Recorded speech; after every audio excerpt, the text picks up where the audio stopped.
देवराज इंद्र, विष्णु तथा वीरक आदि के साथ तारकासुर का युद्ध। ब्रह्मा जी बोले, हे तात, हे नारद, इस प्रकार मैंने देव दानव सेनाओं के भयंकर युद्ध का वर्णन किया। अब दोनों सेनाओं के सेनापतियों कार्तिकेय और तारकासुर के युद्ध का वर्णन सुनिए। इस प्रकार देव दानव दानव के लिए विनाशकारी घोर संग्राम में तारकासुर ने परम शक्ति अस्त्र द्वारा इंद्र पर प्रहार किया, जिससे घायल होकर वे उसी क्षण हाथी से गिर पड़े तथा मूर्छित हो गए। वज्र धारण करने वाले इंद्र को उस समय बहुत कष्ट हुआ। हे तात, उसी प्रकार अति बलवान तथा महारण में प्रवीण असुरों ने सभी लोकपालों को भी पराजित कर दिया। युद्ध करते हुए दूसरे देवगण भी दैत्यों से पराजित हो गए और उनके तेज को न सह सकने के कारण इधर उधर भागने लगे।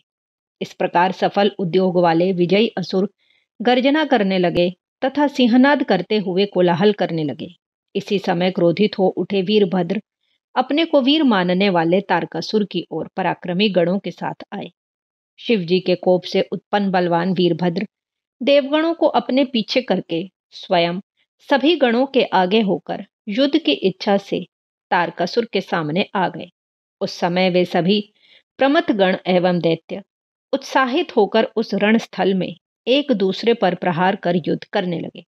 रण में कुशल वे एक दूसरे पर त्रिशूल, श्रुति, पाश, खड्ग, परशु एवं पट्टिश से प्रहार करने लगे। वीरभद्र ने उस तारक को त्रिशूल से अत्यधिक आहत कर दिया और वह क्षण भर में मूर्छित होकर भूमि पर सहसा गिर पड़ा। इसके बाद उस दैत्य श्रेष्ठ तारक ने मूर्छा त्याग कर बड़ी शीघ्रता से उठकर वीरभद्र पर शक्ति से बलपूर्वक प्रहार किया। पराक्रमी तथा महातेजस्वी वीरभद्र ने भी अपने घोर त्रिशूल से शीघ्र ही उस तारकासुर पर प्रहार किया।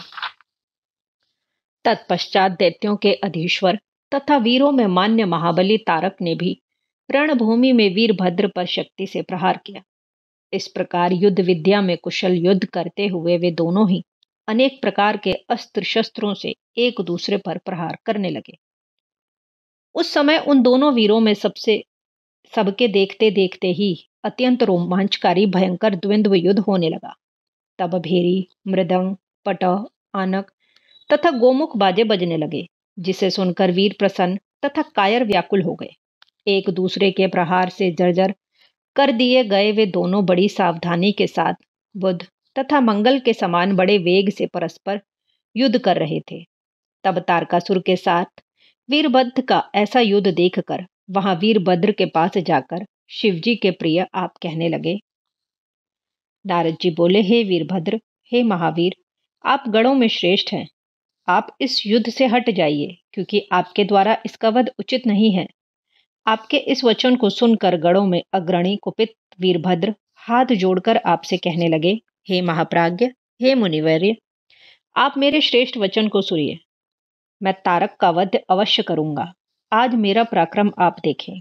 जो वीर अपने स्वामी को युद्ध भूमि में न ले आते हैं, वे पापी तथा महान नपुंसक होते हैं और रण क्षेत्र में नष्ट हो जाते हैं। वे अशुभ गति प्राप्त करते हैं तथा उनको नरक अवश्य प्राप्त होता है। हे मुने, आप मुझे वीरभद्र जानिए। आप पुनः ऐसा कभी मत कहिएगा। अस्त्र शस्त्रों से छिन्न भिन्न अंगों वाले जो निर्भय होकर युद्ध करते हैं, वे इस लोक में तथा परलोक में प्रशंसा के पात्र होते हैं तथा अद्भुत सुख प्राप्त करते हैं। विष्णु आदि सभी देवगण मेरे वचन सुन लें। आज मैं इस पृथ्वी को तारकासुर से रहित कर दूंगा। ऐसा कहकर त्रिशूल धारण किए हुए वीरभद्र प्रमथ गणों को साथ लेकर मन में शिवजी का स्मरण कर तारकासुर के साथ युद्ध करने लगे। वृषभ पर बैठे हुए, उत्तम त्रिशूल धारण किए हुए तथा 3 नेत्रों वाले अनेक महावीरों के साथ रण में विद्यमान वे वीरभद्र सुशोभित हो रहे थे। सैकड़ों गण कोलाहल करते हुए वीरभद्र को आगे करके निर्भय हो दानवों के साथ युद्ध करने लगे। इसी प्रकार तारकासुर के अधीन रहने वाले बलोन्मत्त महावीर राक्षस भी क्रोध में भरकर गणों का मर्दन करते हुए युद्ध करने लगे। इस प्रकार उन दैत्यों के साथ गणों का बहुत बड़ा विकट संग्राम बारंबार होने लगा। उस समय अस्त्र चलाने में कुशल गण एक दूसरे को प्रहर्षित करते हुए विजयी हो गए। तब प्रबल गणों से पराजित हुए दैत्य रणभूमि से विमुख हो दुखी एवं व्याकुलचित होकर भागने लगे। इस प्रकार अपनी सेना को व्यथित तथा परंगमुख देखकर तारकासुर क्रोधित होकर देवताओं को मारने के लिए चला। बस 10,000 भुजा धारण कर सिंह पर आरूढ़ हो बड़े वेग से देवताओं तथा गणों को युद्ध में गिराने लगा।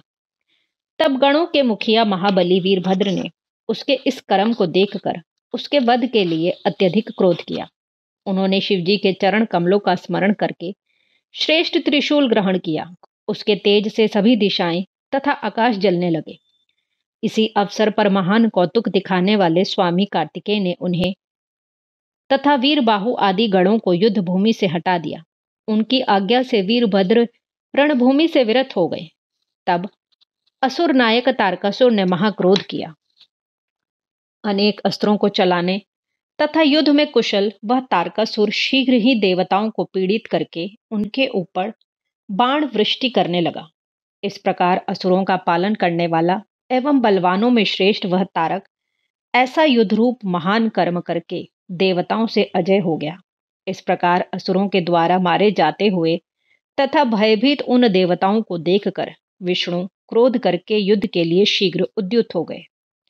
भगवान विष्णु सुदर्शन चक्र, शारंग धनुष तथा अन्य अस्त्र धारण कर रण हेतु महादैत्य तारक के सम्मुख पहुंच गए।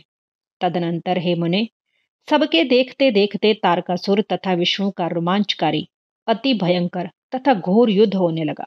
विष्णु ने बड़े वेग के साथ गदा उठाकर असुर तारक पर प्रहार किया। महाबली तारक ने भी त्रिशिख से उस गदा के 2 टुकड़े कर दिए। तब देवताओं को अभय देने वाले भगवान विष्णु अत्यंत क्रोधित हो गए और उन्होंने शारंग धनुष से छोड़े गए बाणों से उस असुर नायक पर प्रहार करना प्रारंभ कर दिया। शत्रु वीरों का हनन करने वाले उस महावीर तारकासुर ने भी अपने तीक्ष्ण बाणों से उनके समस्त बाणों को शीघ्रता से काट दिया। इसके बाद तारकासुर ने अपनी शक्ति से विष्णु पर शीघ्रता पूर्वक प्रहार किया।